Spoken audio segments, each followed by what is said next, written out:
Hello, sexy souls, and welcome back to another chat. I'm so happy you're here, and I'm sending you so much love and light as always. My name is Maya Omar, and I'm a trauma, manifestation, and embodiment coach here to help you heal, grow, and manifest all your beautiful desires. Thank you for tuning in today and taking the step towards your ideal life.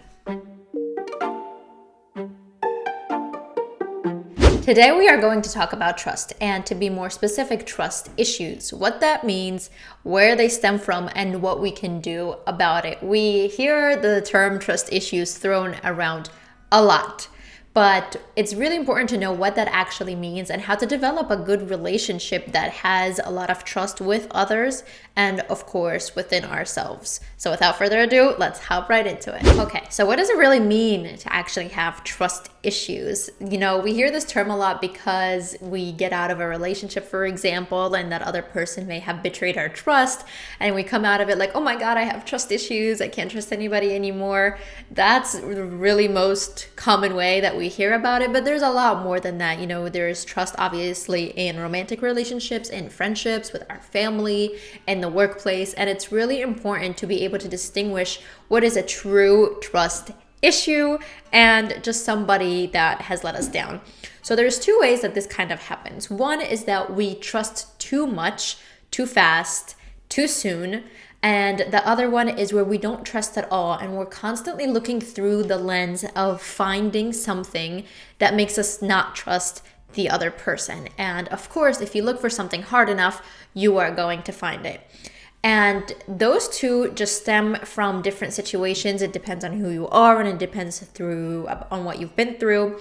So for example, if you have been let down by somebody, you can have a tendency to not trust people at all, and you're too cautious, and you don't know how to develop discernment, and you don't know what to do, and you're constantly looking for somebody to make a mistake, and you'll be like, oh no, okay, I can't trust you. And that's not a way to live your life. And then there is somebody who trusts too much, too soon, and then is often let down, and they're like, okay, maybe the next time will be better, maybe the next time it will be better. And the thing with both of those is we don't really trust ourselves, because one of the good things that actually comes out from being disappointed in a relationship that has broken its trust is that you learn discernment. You get to learn to distinguish between what is trustworthy and what is not, and you get to learn when is something trusting, something that you can actually trust, and when something is iffy, and it's really not worth it and you don't want to go down that lane. So discernment is something really good that comes out of trust being broken, but it's something you have to learn, and it's something that's developed over time. Now, what do I mean when I say that we don't trust ourselves? If you yourself make commitments and make promises and you don't keep them to yourself, that is breaking your own trust. And therefore, others might break their trust with you, or you might break somebody else's trust. And it's really important to develop a good relationship with trust and have a good foundation to be able to cultivate it within yourself and to be able to cultivate it with others. We're going to talk about the 5 pillars of trust that every relationship needs to have a good foundation with trust, and to be able to trust the other person to be able to trust you, and you can actually distinguish between something that is trustworthy or not. Now, again, it's very important to learn discernment, and not to trust too soon, and obviously not too late, because if somebody feels that you don't trust them, then that can also hurt the relationship. And one way you can do that is give yourself time. Trust is not something that is built overnight. It takes time, and you have to have boundaries. Boundaries are incredibly important in every aspect of your life. You can't possibly trust someone without setting certain boundaries. For example, we're going to talk about a relationship. Just because you enter a romantic relationship with someone doesn't mean that you give that person your trust automatically, immediately, and unconditionally. It takes time. You have to go through certain situations together. You have to see what they do to earn your trust over time. And that doesn't mean you're going to say, oh no, I'm blocked off, I'm not going to trust you, I don't like this, get away from me sort of thing. No, but you're going to respect yourself and respect your boundaries enough to not let that other person cross your boundaries and break your trust.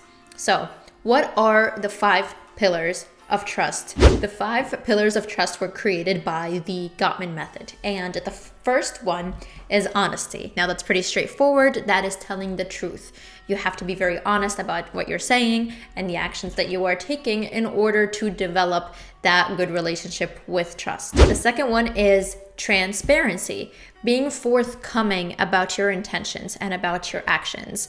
If, let's say, okay, you're telling the truth, but you're not really transparent about why you do certain things or why you say certain things, there is always going to be something that makes it a little bit iffy and the other person can't necessarily trust you, or you possibly can't trust the other person. So along with honesty, it's very, very important to be transparent about who you are, why you're doing the things that you're doing, and why you say the things that you say. Now, the third one is accountability. Now, unfortunately, this is something so many people mess up, and this is really where a lot of the trust gets broken. You can be honest, you can be transparent, but if you are not accountable, you cannot be counted on, then this is something that's going to break that trust, because what's the good of making a promise if you're not going to go through with it? Accountability is doing what you're saying you're going to do, and the other person, vice versa, doing what they say they are going to do.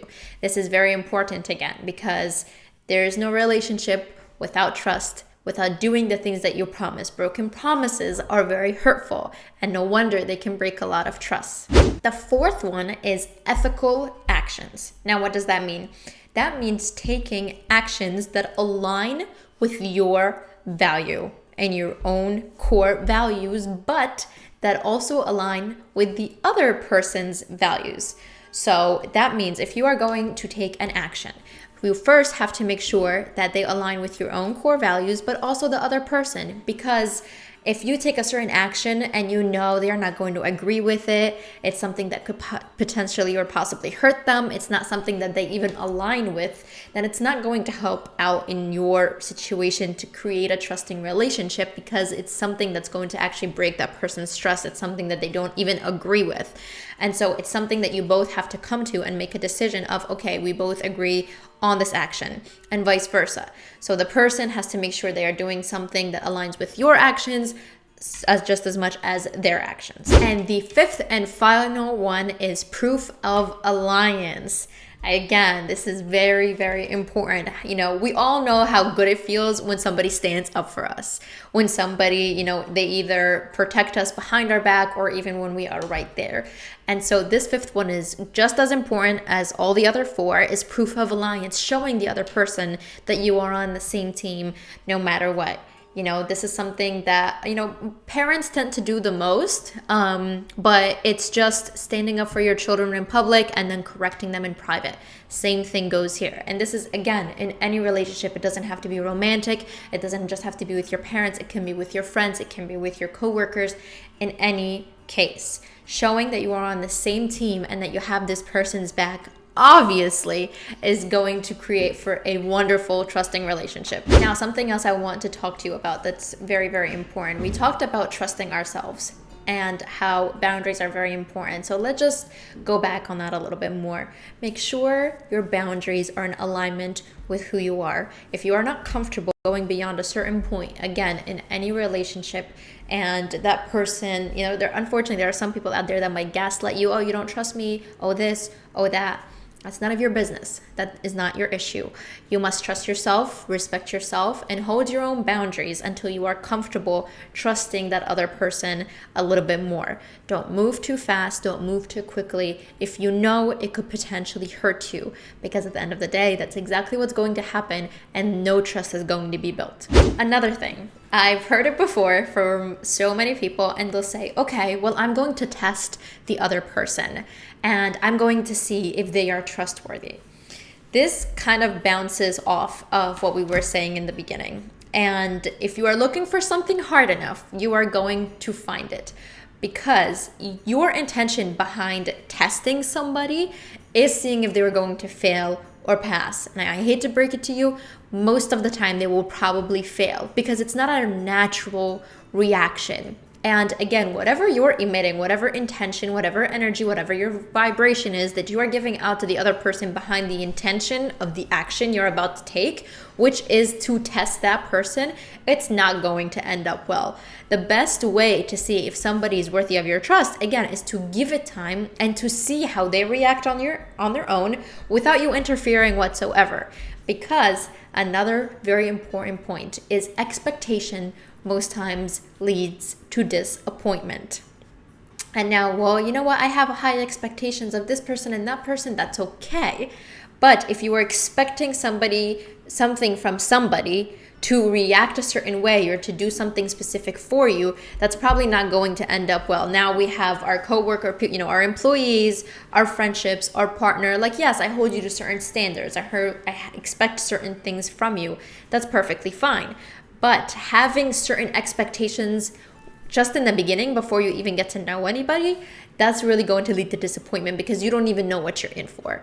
And, this is actually part of the happiness equation that I will talk about in a later video. But going in with no expectations whatsoever could actually be a really great thing. Let people surprise you and you'll see if they are trustworthy or not. That's all for today. Thank you for tuning in. I hope that this was helpful to you and that you are able to cultivate better, healthier, trusting relationships. See you next time.